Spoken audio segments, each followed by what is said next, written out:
ပကြီးစရာအများစုကသူတို့နုပညာကိုစတူဒီယိုထဲမှာစိတ်ငြိမ်စွာဖန်တီးကြပါတယ်။တချို့ကတော့အများသူငါသွားလာတဲ့လမ်းတွေပေါ်မှာကောက်ကြောင်းတွေရေးကြတယ်။တချို့ကတော့တောင်တန်းတွေမြက်ခင်းပြင်တွေကြားမှာစုပ်ချက်တွေရေးချယ်ကြတယ်။ဂျိမ်းရိုစင်ဘတ်ကတော့ရာဇဝတ်မှုတွေနဲ့လုံထွေးရစ်ပတ်နေတဲ့တရားရုံးထဲမှာပကြီးရေးပါတယ်။ဓာတ်ပုံရိုက်ခွင့်မပေးတဲ့အမေရိကန်ပြည်ထောင်စုကတရားရုံးတွေထဲမှာတရားခွင်ကိုမှတ်တမ်းတင်ဖို့အတွက်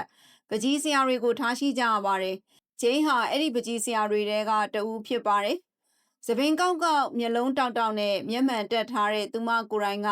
ပကြီးပုံညမ်းတစ်ချက်လိုပါပဲ။နယူးယောက်က S Student League မှာပကြီးပညာကိုသူမသင်ယူခဲ့ပါတယ်။ဝဲရပြီးတော့နိုင်ငံတကာကခီးသွားတိုးရစ်တွေရဲ့ပုံတူတွေကိုတပုံတော်တော်လာနဲ့ရေးပါတယ်။လမ်းတွေပေါ်မှာလည်းမြေပြူနဲ့ပကြီးတွေကိုရေးပြန်ပါတယ်။နောက်တော့နယူးယောက်မြို့တော်ရဲ့ရာဇဝတ်မှုခုံရုံးမှာပကြီးရေးပါတော့တယ်။တရားခွင်ထဲမှာစုပ်ချက်တင်ခံရသူတွေထိုင်ကုန်မှာထိုင်တာနဲ့ဂျိမ်းကစရေးတော့တာပါပဲ။ဂျိမ်းရိုစင်ဘတ်ရေးဆွဲတဲ့အထက်မှာထင်ရှားကြော်ကြားသူတွေအများအပြားပါဝင်ပါတယ်။ဒေါ်နယ်ထရမ့်နဲ့ဟာဗေးဝင်းစတိန်ကစလို့အခုစုပွက်နေတဲ့ဂျက်ဖရီအက်စတိန်တီသူမလက်ကမလွတ်ပါဘူး။စီးပွားရေးဆိုင်ရာစာရွက်စာတမ်းတွေထုတ်လုပ်တဲ့အမှု34မှုနဲ့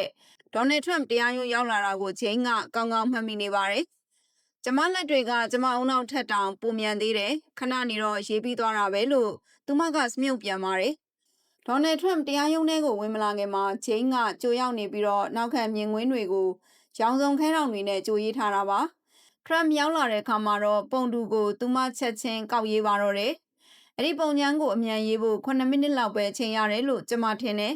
အပြီးရေးရတာပါပဲလို့သူမကပြန်ပြောပြပါတယ်ဂျိမ်းရေးဆွဲခဲ့တဲ့ပုံမှာထရမ့်ရဲ့သဘောထားမကြီးတဲ့ရန်လိုတဲ့မျက်နှာငွေးသက်ကိုအမိရဖမ်းဆုပ်ထားပါတယ်။သူ့ခေါင်းကအရန်ရေးလို့ကောင်းတဲ့ပုံစံသပင်ကလည်းအုတ်ထုတ်လို့ဖြစ်နေတယ်။မျက်နှာကလည်းခံစားချက်တွေအလုံးပေါ်တယ်။သူ့ပုံရေးရတာပျော်ဖို့ကောင်းတယ်လို့ဂျိမ်းရိုစင်ဘတ်ကဆိုပါတယ်။ The New Yorker မဂ္ဂဇင်းကဂျိမ်းရိုစင်ဘတ်ရဲ့ဒေါ်နယ်ထရမ့်ရဲ့ပုံကို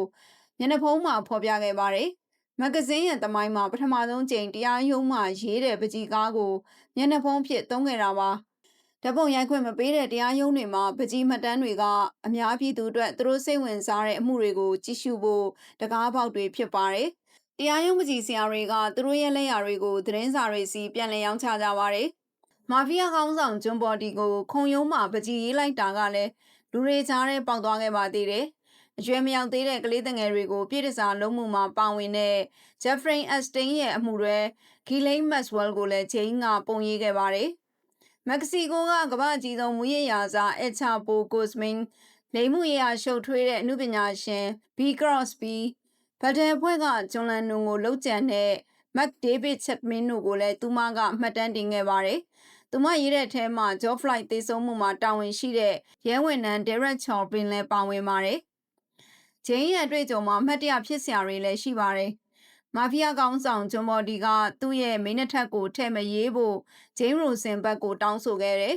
။ထိပ်ပြောင်နေတဲ့လူအများစုကတော့သူတို့ကိုညှညတာတာဆွဲပေးဖို့တောင်းဆိုကြပါတဲ့။သပင်ထည့်ဆွဲပေးဖို့အမြဲပြောကြတယ်လို့ဂျိမ်းကဆိုပါတယ်။ဂျိမ်းရဲ့ခင်မွန်းကရှေ့နေတယောက်ပါ။သူတို့နှစ်ယောက်တရားရုံးမှာပဲတွေ့ဆုံပြီးချစ်ကျွမ်းဝင်ခဲ့ကြတာပါ။တရားရုံးမှာပကြီးရေးရတာဝရိယလိုအပ်တယ်။မနေ့4နာရီဆိုရင်အိယာကထားတယ်။သူ့အိတ်ထဲမှာခဲတံတွေရောင်စုံခဲတောင်တွေနဲ့တူမှန်မြောင်းတစ်လက်တောင်ပါသေး။လိုအပ်ရင်အနီးကပ်ဆွဲကြည့်ဖို့ပေါ့။ညနေအိမ်ပြန်ရောက်ရင်နိုင်ဝက်လောက်ကြောင်သူ့ပစ္စည်းတွေကိုစနစ်တကျပြန်ရှင်းရတယ်လို့သူမကဆိုပါတယ်။တကယ်တော့ဂျိမ်းကဒရမက်ပကြီးတွေရေးကျင်သူပါ။သူမကဝီလီယမ်ဒီကူနင်းကိုသဘောကျတယ်။ဂျိမ်းရဲ့ဒရမက်ပကြီးတွေကလည်းပညာရှင်တွေကြိုက်ကြပါတယ်။လူအများစုကတော့သူမကိုတရားရုံးပကြီးဆရာမဖြစ်ပဲလူသိများပါတယ်။တရားရုံးမှာပကြီးရေးတာလည်းနှစ်ပေါင်း40ကျော်ခဲ့ပါပြီ။ The New Yorker, NBC, ABC News, CNN, Fox News, The New York Times, The Guardian တို့ကသူမအကြောင်းကိုရုပ်ပုံလွှာတွေဖော်ပြခဲ့ကြပါတယ်။တရားခွင်ကိုရောက်လာတဲ့ဆွဆွဲခံရသူတိုင်းကိုစီရင်ချက်မချခင်မှာအပြစ်ကင်းမဲ့သူလို့မှတ်ယူတယ်လို့သူမကပြောပါတယ်။ပုံလူရေးတဲ့အခါမှာလည်းခန်းစားချက်ကိုပေးဖယ်ပြီး professional ကြရေးတယ်လို့ဂျိမ်းကဆိုတယ်။ဒါပေမဲ့ကိုသားနှုတ်ကိုရေးနှစ်သက်တဲ့